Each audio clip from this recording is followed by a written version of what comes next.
Dámy a pánové, dobrý večer.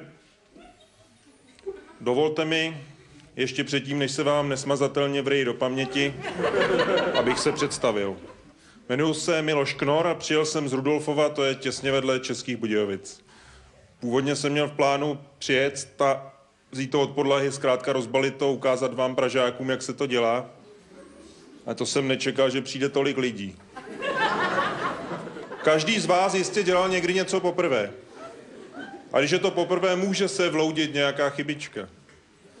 Na toto téma vám budu vyprávět příběh, o kterém moji známí říkají, že má 5 P.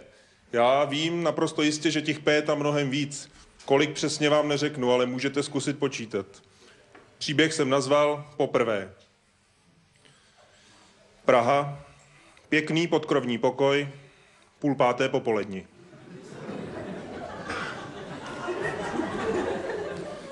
Po pokoji pobíhá Petr. Připravuje pohoštění. Peče pizzu. Pod plechovou poklicí pobublává porková polévka. Přijde Pavla. Poslední překotné přípravy. Prostřeno. Pohárky. Pivo. Pizza. Polévka. Pišingry, piškoty. Preclíky. Pečení pstruzy. Pražené parmy. Pistáciový puding. Pomeranče. Pornografie připravena po pravici. Pátek podvečer, potemnělé, poloprázdné parkoviště. Pavla pohodlně parkuje. Pak postupuje po schodím. Pavla. Pěkná plavovláska. Perfektní postava, pevná prsa, precizní půlky. Překrásná piška pod pravým předloktím. Pořád pana. Pojď, pobízí Petr. Předává puget, poděkování, polibek. Pijí pivo, papají pizzu. Pavla pochválí pohoštění. Především polévku. Po 5 planých pokusech Petr pokládá Pavlu. Palcem pravice pokouší přesku podprsenky. Počkej, pomohu. Později polonahou Pavlu pokrývají pouze poschrnované podkolenky. Petr pohladí prsa, pak předlouze pusinkuje Pavlu, přibližně 5 palců pod pupíkem. Poté prstem překontroluje prostupnost partnerky.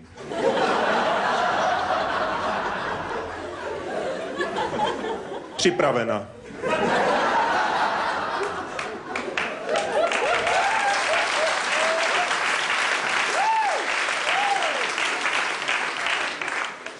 Poprvé pomalu, poprosí Pavla.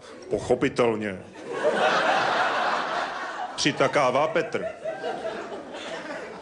Pozvolna přitlačí. Průnik. Poprvé píchá. Paráda. Pavla profesionálně přiráží. Prej poprvé. Promiskuitní potvora. Prastará proutěná pohovka praská pod pohlavním propletencem. Pravidelné pohyby, přerývavé povzdechy. Pojednou Petr pošeptá. Polikáš pravidelně pilulky, Pavlínko? Pavla prudce přidává, pak přísně přikáže. Použij prezervativ. Příliš pozdě. Promiň, plaše Petr. Pokrytče, procedí Pavla, pak prchá. Petrovi pomalu povadá. Potrat? Půjde, Pavla? Pochybuji. Příliš pyšná. Potřebuji panáka. Prachem pokryté poloprázdné police poskytují pouze portské. Postačí. Pomalu pije, přemítá. Přijde potomek, povinnosti, práce, problémy. Pápá pohodlný povaleči. Pije portské, pláče. Pak pije pořád. Posera. pokračování příště.